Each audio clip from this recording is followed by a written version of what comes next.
Hey everyone, today I am finally coming to you with the Bonebreaker Build-A-Figure review.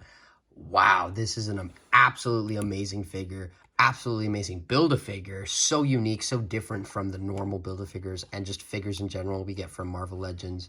I have a lot to say with this figure, just so much to talk about, so without further ado, let's get into Bonebreaker's review. So, Bonebreaker obviously does not come with any packaging because he's a Build-A-Figure, but I do want to go over who comes with what piece. Wolverine doesn't come with anything. Siren comes with this part of the tread because it's just two halves. Havoc comes with the two barrels. Vulcan comes with this torso with the arms. There's all one piece and the extra hands. Maggot comes with the head and the gun. Darwin comes with the other half of the tread, this side. And Sabretooth kind of comes with like the finishing touches, like this little piece right here, the engine, and then this hatch thing. But yeah, that's who comes with who. But the figure himself, very, very unique. Doesn't come with a lot of accessories, but I will go over that first. Comes with this amazing blaster, which is just absolutely phenomenal. It's an entirely new mold. They added a little bit of paint on the front, which I did not notice until just now. And then just nice color throughout. I love the color they chose. It's like a gunmetal gray kind of, but there's no like shine to it or anything. But yeah, very cool. Modern yet sci-fi.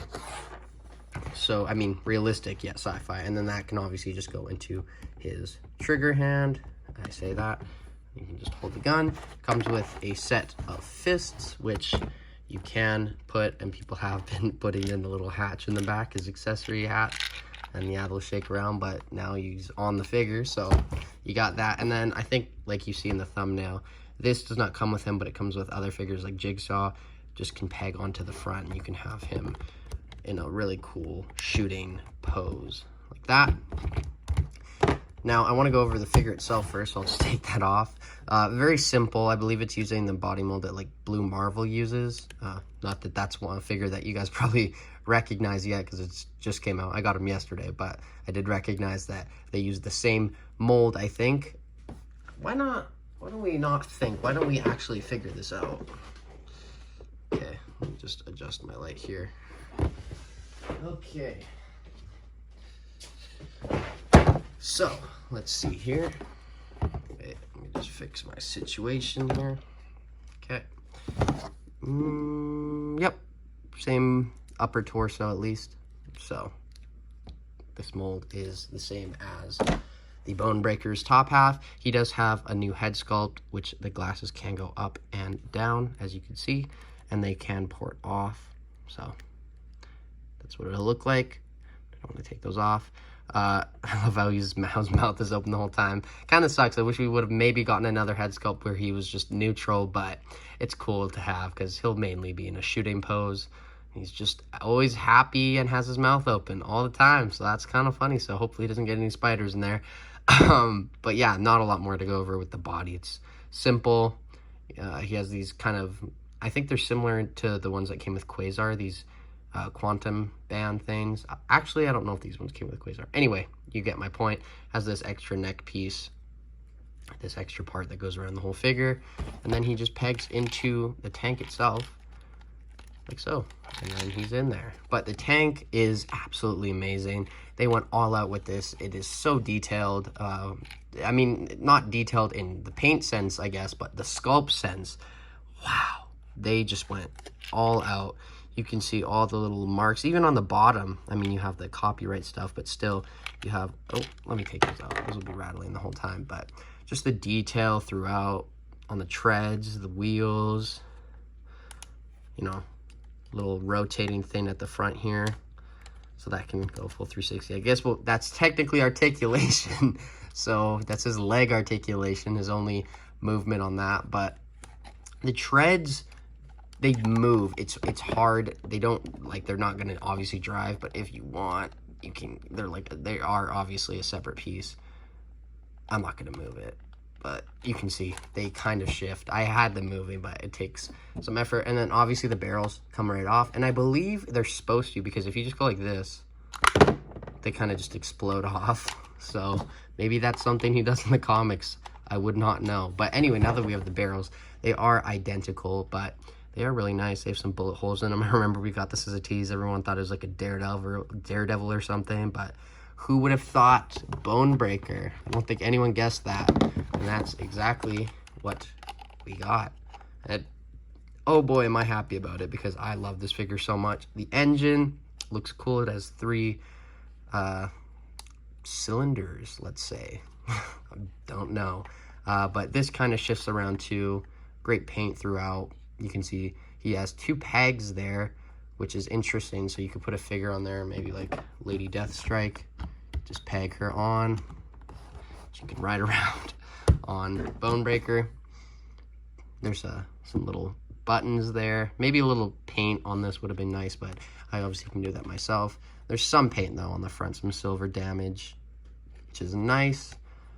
But yeah, that's all I really have to go over with Bonebreaker. So let's get on to his articulation, or whatever there is of articulation.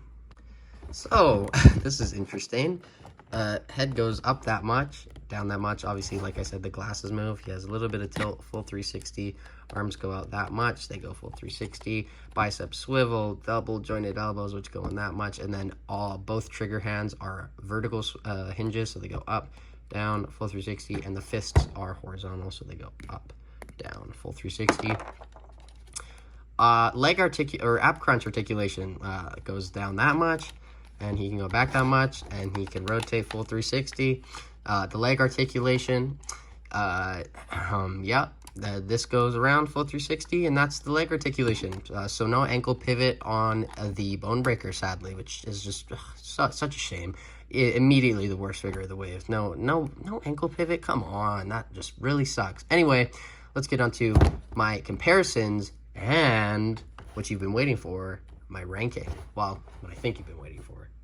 Okay, so the only comparisons besides the wave figures that I want to do is with the other Reavers. We have Lady Deathstrike, and we have Skullbuster. I completely forgot his name. Don't blame me though. I mean, he's kind of a forgettable character. Love you, buddy, but you know, gotta kind of agree. But they look really sick, and I don't know a lot about this team, but I'm happy to have all these, and I hope they keep expanding them. I know we got that extra head sculpt with Skullbuster, I think. Bonebreaker, yeah. Interesting names. And Lady Deathstrike. This is an amazing figure. But yeah, I guess I'll compare him next to Deadpool as well, which is cool.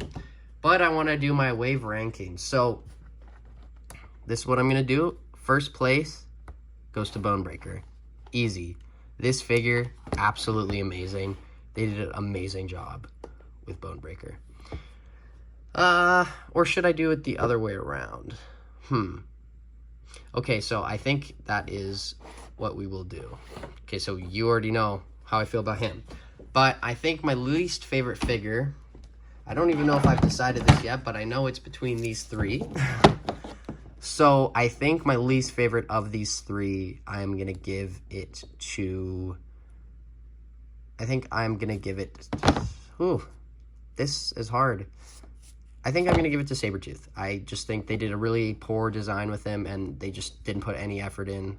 I mean, they put some, obviously, but I just think this was a really stupid choice for a figure, and they could have done a lot more things that we actually wanted and that actually existed, unlike this. So there he is. You can't see him. Let me move my camera up a bit. So that's my least favorite.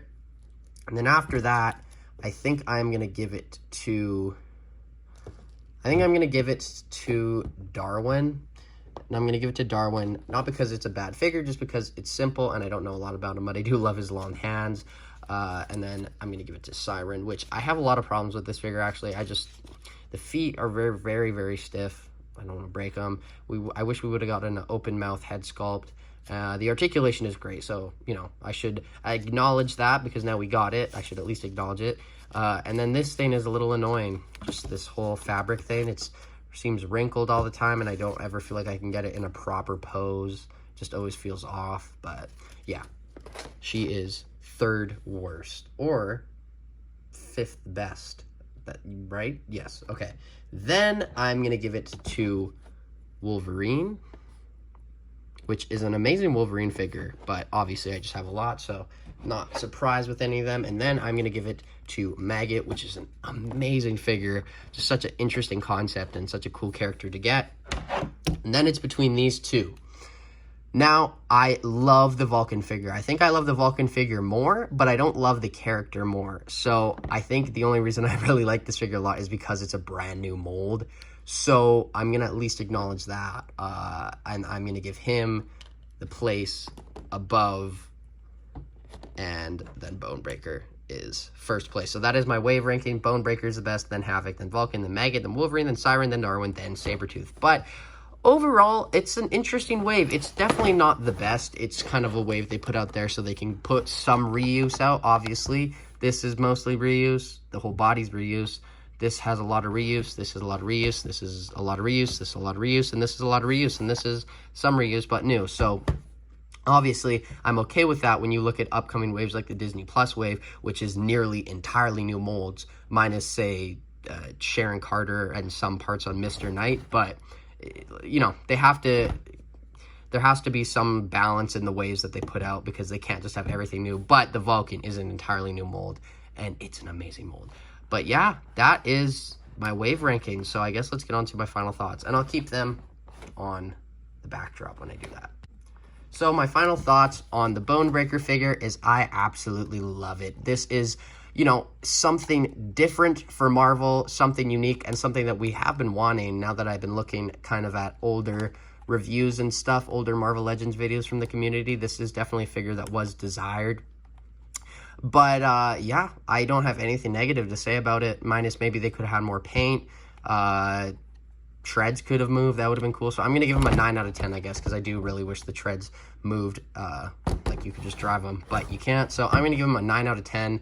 Really hoping the next X-Men Build-A-Figure wave has a Blob Build-A-Figure. I keep hoping, and we don't get it. I mean, we got him, which is really cool, but I do want a Blob. But yes, 9 out of 10. That is my ranking of the wave as well. So let me know what you think of this wave and this figure in the comments below. And thank you so much for watching all these videos. This is honestly, it sounds cheesy, but this is so surreal to be done this wave. I have just been, they made 3, and then I stopped for like 2 weeks, and then I made 3, and then I just was like, you know what, I gotta finish this wave. So I did. Thank you so much for watching, and I will see you in my next video, which we will see what it will be. But until then, bye guys.